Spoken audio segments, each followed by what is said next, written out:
Well, hello again. So, not surprising, I got interrupted. So, this is take two again. Um, and I just want to share a couple of things. One is that I'm the same person, or you're looking at the person that almost flunked English class because she couldn't stand up in front of her class and give an oral book report. Never been one for public speaking, none of that. God's really taken care of that. So, I can do that so much easier. But then I also don't wanna be the person that you see all the time that I'm always, "Oh, well, I got something to say," because it's not me. Because I'm telling you this is not me. Um, because 'cause I've argued with the Lord. So, yesterday, I was trying to write some stuff down, and I thought and I've always been able to write. And I was struggling, and I was like, "It'd be so much easier for me just to say it, right?" That's new. That is not familiar space for me. Oh, it's just so much easier just to talk about it than write about it. Um, the number of pages that I have written have just blown my mind. But there was a couple of things that really been playing in my head yesterday. And I'm just going to read what I did write. God chastens those whom he loves, yet you don't want to be corrected. And the next question, are you seeking him to make things perfect? Or are you seeking him to be perfected? The third one is, do you want him to do things the way that you want? Or do you trust him to do the way that do things his way? Because the word says, his thoughts are higher than his thoughts are higher than ours, his ways are not our ways. And that's a hard place to get, is to really get out of our thoughts and out of our way and to trust him to do it his way, the way that he thinks, the way that he knows to do. And that's a hard thing for all of us to do that.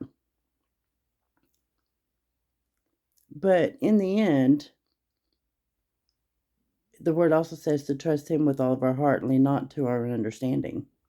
It goes on to say, acknowledge him in all of our ways and he will direct our steps.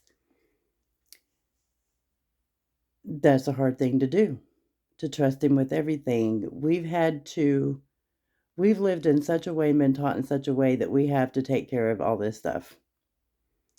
And there is a freedom because control is an illusion. There is a freedom in giving that control to him and just letting him direct our steps. But if we believe that his righteousness has been put on us, then we are righteous before him. That is truth also. And the word also says that the steps of a righteous man are ordered by the Lord. So if we believe that we're saved and that now we wear his righteousness, not ours, because our righteousness is as filthy as rags, is like filthy rags. I'm probably misquoted that a little bit.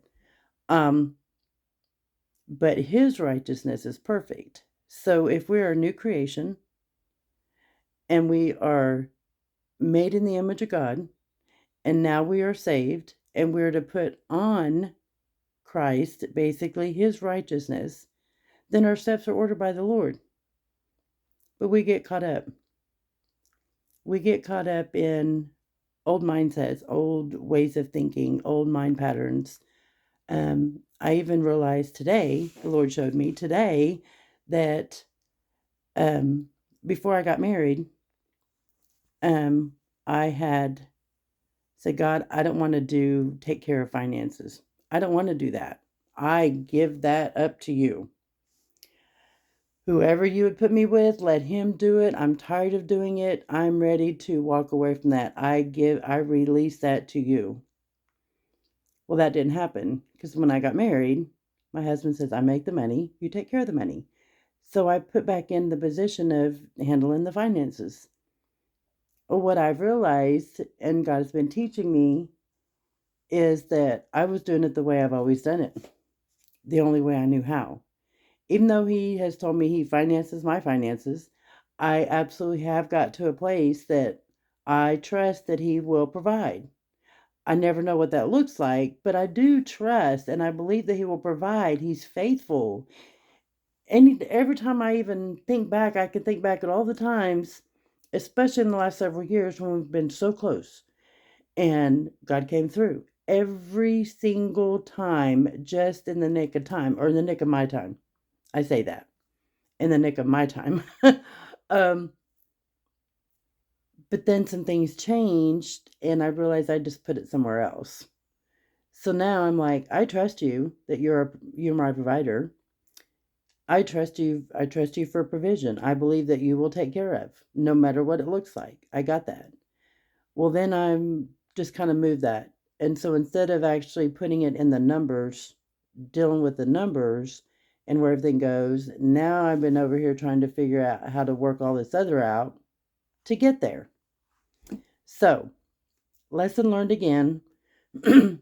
And so I go back to, let me go back to one question. Do you want him to do the things the way that you want them done?